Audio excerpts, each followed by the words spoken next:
Assalamualaikum warahmatullahi wabarakatuh. Balik lagi channel Sutradara Galau yang mana kita biasanya akan membahas fakta menarik seputar dunia pesantren dan juga dunia kaum sarungan. Kali ini kita akan membahas pengalaman gua yang kemarin alhamdulillahnya gua sempat melaksanakan ibadah umroh di Tanah Suci, dan hal ini itu dilakukan ketika bulan suci Ramadan, dan kebetulan itu dilakukan di 10 hari terakhir di bulan Ramadan.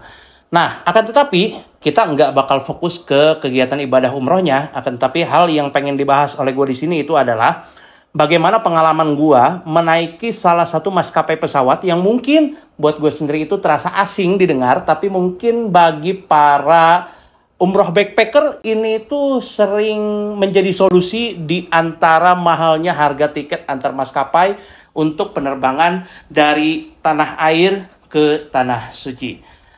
Maskapai apakah itu? Oke, mungkin bagi sebagian teman-teman di sini ada yang tidak asing dengan nama Indigo. Ya, bukan Indigo yang sebagai indera keenam, akan tetapi Indigo di sini itu adalah salah satu maskapai penerbangan dari India dan cukup memiliki reputasi yang bagus dan cukup baik. Dan hebatnya, maskapai Indigo di sini itu menjadi solusi bagi para jamaah umroh yang ingin melaksanakan ibadah umroh dari tanah air ke Tanah Suci dengan harga tiket yang lebih murah dibandingkan dengan harga Etihad ataupun Saudi Arabia Airlines dan juga maskapai-maskapai sekelas lainnya seperti itu. Jadi kenapa Indigo ini begitu menarik? Karena salah satu halnya itu adalah maskapai Indigo di sini itu tentunya bisa murah karena ada transit di situ ya. Jadi penerbangan dari tanah air ke Tanah Suci ini nggak langsung seperti halnya maskapai-maskapai pada umumnya, yang mana bisa kita kalkulasikan waktu untuk penerbangan dari tanah air ke Tanah Suci itu bisa memakan waktu sekitar 7-10 jam ya, seperti itu. Akan tetapi kalau untuk transit tentunya itu akan menambah waktu lagi, ditambah waktu transitnya, ditambah waktu penerbangannya dari tempat transit ke lokasi tujuannya. Jadi apa sih Indigo di sini itu? Indigo di sini itu sebagaimana yang tadi saya sebutkan adalah salah satu maskapai penerbangan dari India, dan ini begitu menarik karena harganya relatif lebih murah. Akan tetapi bagaimana pengalaman yang gua rasakan ketika melakukan penerbangan dengan maskapai Indigo di sini, dan tentunya ini juga bisa menjadi referensi buat teman-teman yang mungkin punya travel ataupun mungkin ingin melaksanakan kegiatan umroh mandiri ataupun dengan bahasa yang lebih familiar yaitu umroh backpacker. Awalnya gue sempat skeptis dengan maskapai yang satu ini, tapi ada beberapa poin-poin yang cukup bisa menjadi pertimbangan. Itu. Kita mulai dari sisi positifnya dulu ya. Tentunya sisi positif yang paling dirasakan oleh Indigo di sini itu adalah maskapai ini murah, tapi bukan berarti murahan. Jadi maskapai Indigo di sini termasuk maskapai yang bisa dibilang murah, akan tetapi pelayanannya cukup bagus seperti itu. Dan untuk terbang dari Indonesia ke Jeddah, karena kita waktu itu mendaratnya di Bandara Jeddah ya, itu tentunya harus ada transit. Jadi dari Indonesia transit di India, tepatnya di Mumbai, dan dari Mumbai itu langsung ke Jeddah seperti itu. Dan selama penerbangan tentunya untuk pelayanan dari awak kabin ya, itu tentunya cukup baik. Jadi banyak yang membantu dalam menempatkan tempat duduk, banyak yang membantu dalam pengarahan para penumpang, dan juga banyak yang membantu ketika ada yang kesulitan membawa barang ataupun memasukkan barang ke dalam bagasi kabin seperti itu. Nah, yang pertama yaitu harganya relatif murah, yang kedua pelayanan yang cukup baik, yang ketiga kalau dari segi interior pesawat itu memiliki tempat duduk yang lebih luas dibandingkan maskapai-maskapai yang pada umumnya itu lebih mahal. Jadi contoh kayak pengalaman gua sendiri terbang pakai Etihad, pakai Qatar ataupun pakai Saudi Arabia Airlines, itu ujung-ujungnya karena gua punya badan yang cukup besar, itu lutut itu pasti nempel sama bangku depan, dan itu agak cukup mengganggu. Dan kalau penerbangan selama 8 jam atau 9 jam tanpa berhenti non-stop. Ya yang bisa dilakukan cuma tidur, bangun-bangun, kita pegal dan sebagainya. Terus maksain tidur lagi biar kita nggak mikirin sesempit apa kursinya itu. Tapi mungkin kalau buat orang yang punya badan standar Indonesia yang sekitar tingginya itu 160 cm dan punya bentuk badan yang ideal bahkan lebih kurus, sepertinya nyaman-nyaman aja. Tapi kalau buat gue sendiri untuk maskapai seperti Etihad, Qatar, Saudi dan sebagainya itu punya tempat duduk yang sempit. Hebatnya kapal atau pesawat Indigo di sini itu punya tempat duduk yang cukup lega. Jadi gue sendiri itu punya punya ruang kaki yang lebih lebar daripada pesawat-pesawat umumnya kayak begitu. Kalau untuk masalah toilet, jujur gue sendiri itu nggak pernah yang namanya pakai kamar mandi di toilet. Gue sendiri sebagai orang yang bisa bisa meminimalisir buang air di pesawat dan itu bisa gue tahan. Jadi gue orangnya males bolak-balik dari tempat duduk ke kamar mandi. Jadi gue bisa meminimalisir buang air di pesawat. Untuk kondisi kamar mandi pesawatnya gue nggak tahu, tapi kata beberapa orang sih bagus-bagus aja dan layak-layak aja. Dan seperti pesawat pada umumnya kayak begitu. Lanjut, poin selanjutnya. Tadi yang pertama harga murah, pelayanan tidak murahan dan cukup. Terus yang ketiga tempat kaki yang cukup begitu luas. Yang keempat di sini yaitu adalah persepsi gue dipatahkan. Jadi ketika mendengar kata India, gue itu sempat berpikir, waduh India, apakah seperti yang kita lihat di internet pada umumnya kah? Dan seperti itu, tapi ternyata enggak. Entah itu di pesawatnya maupun di bandara transitnya. Jadi kalau sekiranya teman-teman di sini transit di Mumbai dan teman-teman punya pemikiran bahwa India itu punya citra yang sebagaimana sering kita lihat di internet, ternyata enggak. Mumbai itu bersih. Kalau teman-teman ngiranya, bandara di kamar mandi, apalagi kalau teman-teman punya kebutuhan yang biasa untuk kamar mandi nih. Nah, ketika teman-teman di sini menggunakan kamar mandi yang ada di Mumbai, India, itu teman-teman nggak perlu khawatir karena kamar mandinya itu selayaknya kamar mandi kita pada umumnya. Ya ada kamar mandi duduk, kloset duduk, ada kloset jongkok, dan juga ada bidetnya gitu. Jadi teman-teman nggak mesti khawatir seperti halnya kamar mandi di Eropa atau di Amerika yang tidak ada menyediakan bidet dan hanya menyediakan tisu saja seperti itu. Di Mumbai enggak, kamar mandinya nyaman, kamar mandinya enak. Terus untuk bandara transitnya pun di Mumbai kita ada smoking area dan itu mudah dijangkau bagi kita yang punya kebutuhan terhadap nikotin. Itu cukup membantu lah seperti itu. Jadi teman-teman nggak usah khawatir kalau sekiranya teman-teman di sini punya kebutuhan nikotin dan itu nggak bisa ditahan di bandara. Akses ke smoking area itu sangat mudah ditemukan. Dan untuk bandara Mumbai-nya itu sendiri, teman-teman nggak usah khawatir meskipun di India dan mayoritas Hindu itu menyediakan ruang sholat lengkap dengan tempat wudhunya. Jadi nggak usah khawatir harus wudhu di kamar mandi atau di wastafel, kemudian jalan jauh ke tempat sholatnya, enggak. Jadi di Mumbai itu memang disediakan tempat sholat untuk muslim dan di dalamnya itu ada tempat wudhu ya, walaupun kecil, tapi setidaknya kita bisa memberikan jempol pada pelayanan daripada bandara Mumbai-nya itu. Nah, itu yang gua rasakan dari segi positifnya. Kita ulangi lagi, yang pertama harganya cukup murah, walaupun gue nggak tahu harga tepatnya berapa, tapi kata teman-teman gue maupun kata keluarga gue itu memang lebih murah. Yang kedua, pelayanannya juga oke. Yang ketiga, bagasinya, terus ruang kabinnya itu cukup luas buat orang yang punya badan gede kayak gue. Yang keempat, bandaranya juga enak. Teman-teman nggak usah khawatir punya persepsi apa-apa seperti yang dicitrakan di internet India itu, tapi semuanya nyaman-nyaman dan terkendali. Itu saja 4 poin positifnya. Setelah ini itu teman-teman akan saya jabarkan terkait sisi yang kalau kata gue sih agak kurang ya, atau mungkin ini bisa jadi pertimbangan buat teman-teman juga.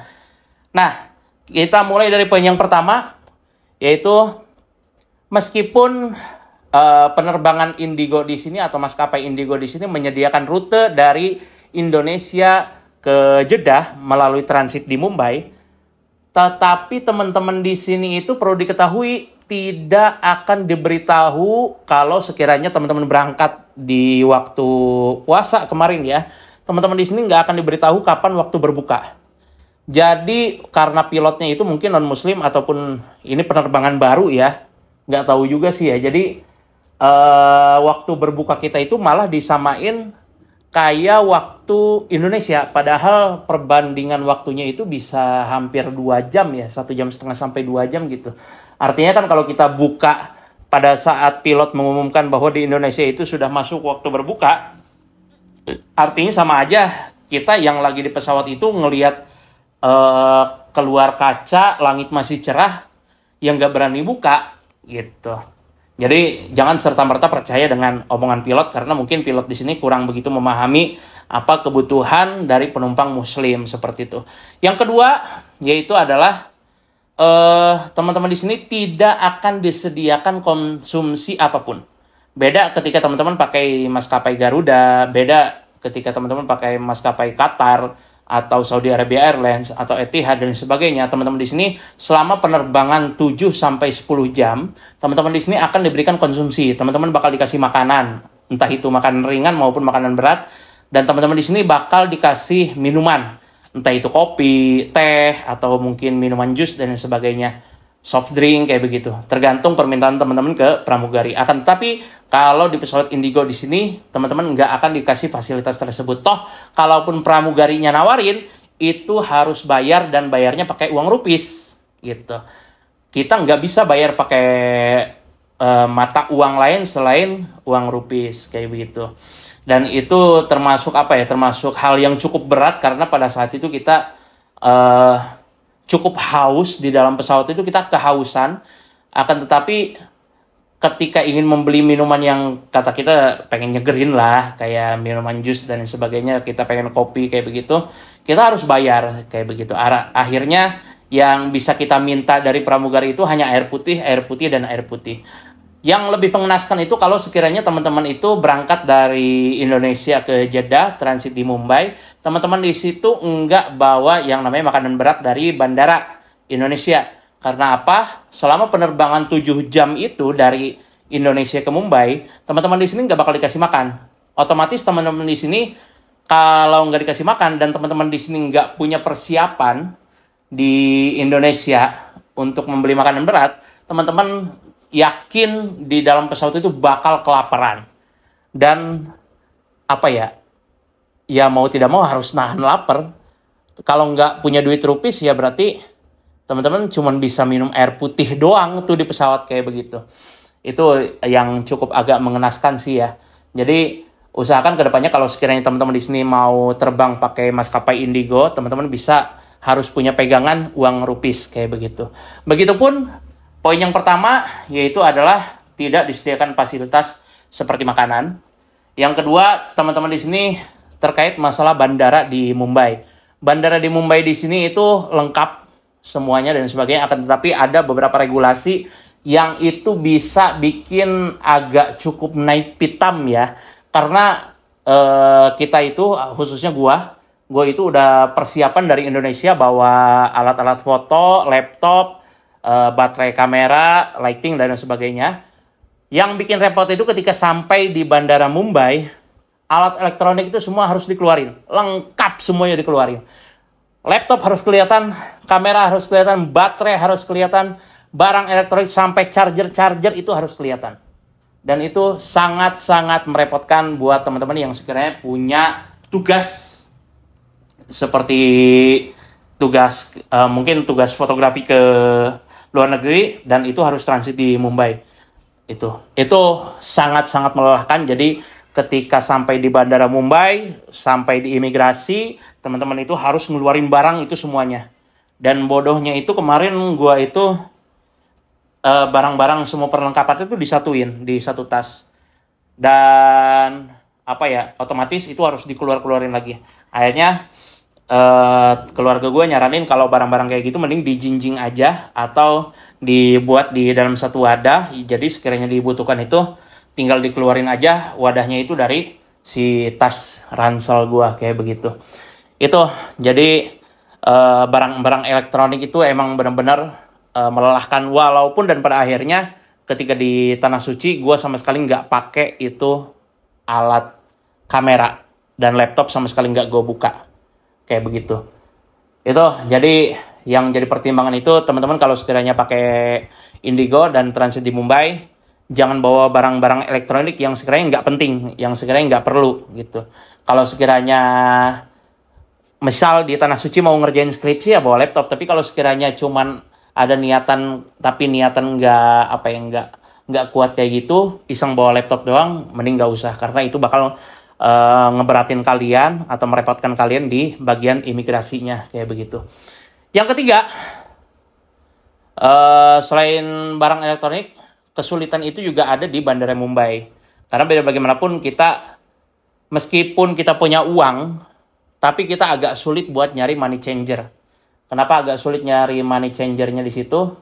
Ya kita nggak tahu harus nukerin uang kemana. Contoh, di bandara itu kan banyak banget makanan ya. Banyak banget makanan, banyak banget ceritanya. Mungkin ketika pulang dari Jeddah, terus transit di Mumbai, teman-teman udah niatan nih, mau belanja nih di Mumbai, mungkin beli oleh-oleh India apa dan sebagainya. Tapi teman-teman cuma punya uang real, kayak begitu. Nah itu ketika pengen nukerin uangnya, itu agak sulit. Kita nyari money changer yang ada di Bandara Mumbai itu cukup sulit ya. Cukup merepotkan. Jadi ibaratnya teman-teman punya uang tapi nggak bisa belanja apa-apa gitu.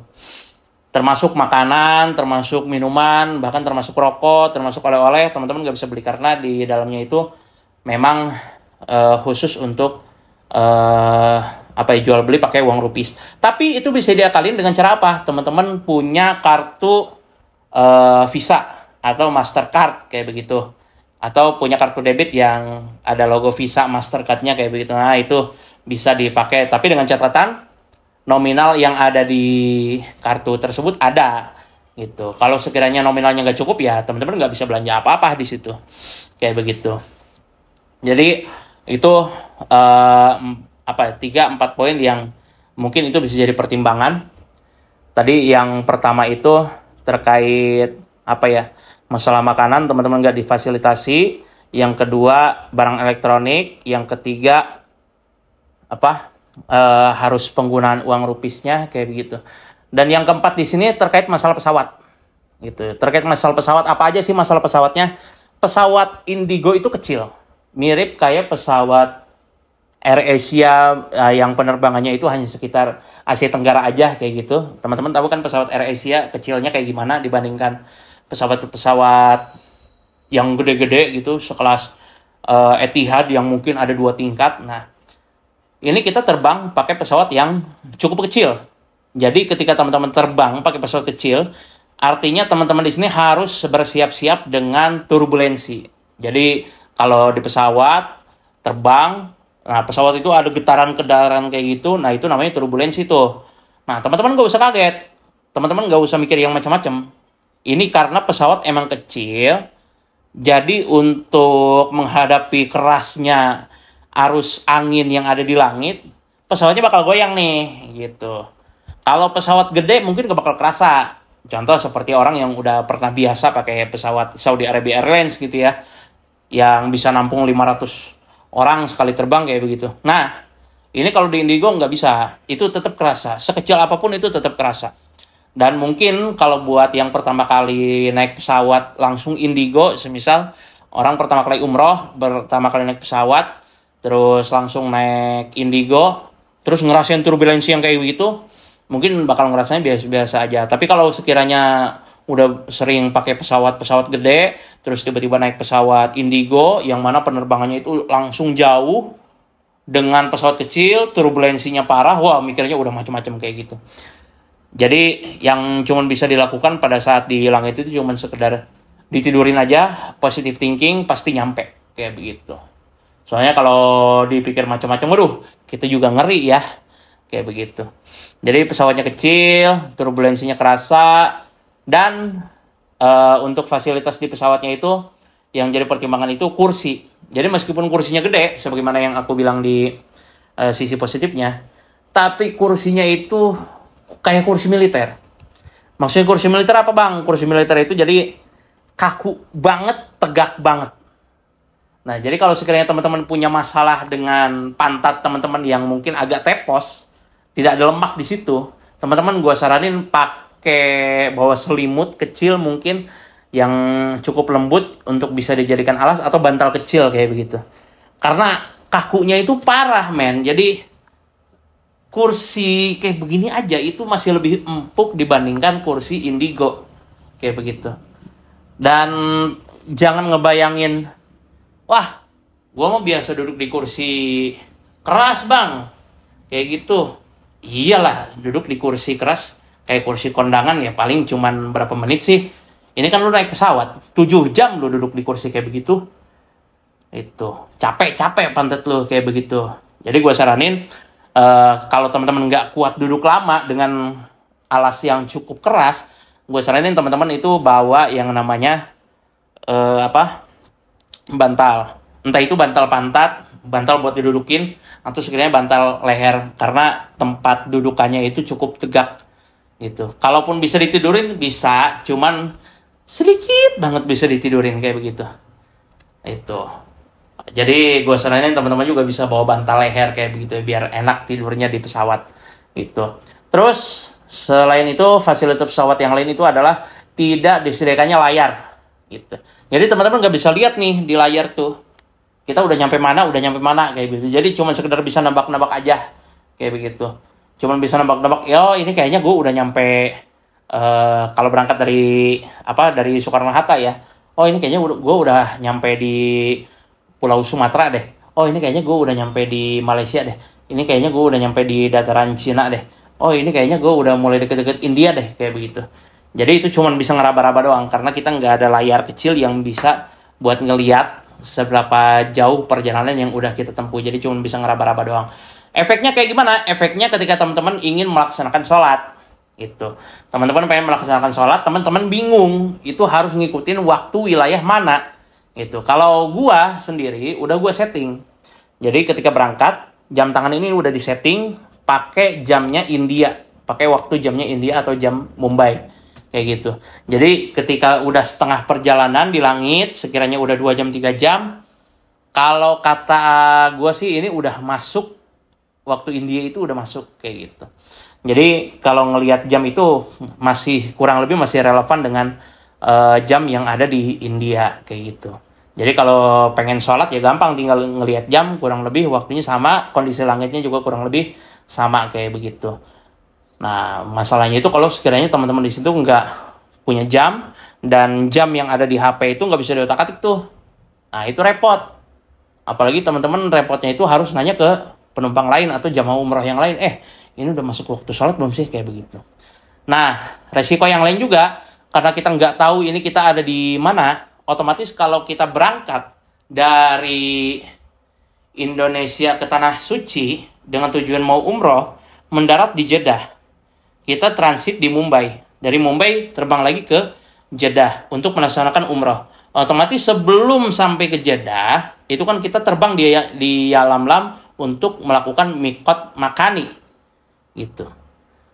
Ya kan? Untuk melakukan mikot. Jadi kita udah pakai baju ihram lengkap di bandara Mumbai kayak begitu. So resikonya itu bukan resiko ya. Ketika kita sudah memakai pakaian ihram lengkap di bandara Mumbai, otomatis tugas kita cuma satu nih. Ketika ada di atas Yalamlam, kita harus melakukan yang namanya niat ihram untuk melaksanakan umroh. Itu. Masalahnya, kita itu nggak tahu Yalamlam itu udah nyampe mana. Kayak begitu. Kita nggak tahu Yalamlam udah nyampe mana. Akhirnya kita cuma bisa ngeraba-raba, cuma bisa nebak-nebak dan melihat sekitar. Syukur-syukur sih kalau nggak salah ada informasi dari pilotnya ya bahwa itu udah terbang di atas Yalamlam kayak begitu. Nah kalau kayak gitu ya tinggal niat ihram aja. Atau kalau pengen nyari qaul yang lain, jadi teman-teman itu nggak usah niat di Yalamlam. Jadi teman-teman itu cukup niatinya ketika sampai di Bandara Jeddah. Yang mana menurut qaul sebagian ulama sih Jeddah itu termasuk bisa dijadikan sebagai tempat mikot gitu. Walaupun mikotnya itu bukan mikot yang biasa disampaikan secara syariat oleh Kanjeng Rasul ya, akan tetapi ulama itu secara ijma sebagian mengatakan bahwa Jeddah itu bisa dijadikan tempat mikot. Cuman yang jadi bingung itu Jeddah yang mana dulu gitu. Kalau Jeddah itu kan luas, masa bandara dijadiin tempat mikot kayak begitu. Itu yang agak cukup membingungkan ketika teman-teman di situ terbang dengan pesawat yang tidak ada indikator indikator satelit, peta satelitnya kayak begitu ya. Jadi itu beberapa poin yang sekiranya bisa dijadikan patokan buat teman-teman ketika memilih maskapai penerbangan untuk melaksanakan umroh ke tanah suci. Gimana? Mungkin itu aja yang bisa saya sampaikan, dan mungkin moga-moga ini bisa jadi pertimbangan buat teman-teman ke depannya. Itu saja yang bisa disampaikan, kurang lebihnya mohon maaf. Wassalamualaikum. Salam peci hitam, salam kaum sarungan. Wassalamualaikum warahmatullahi wabarakatuh.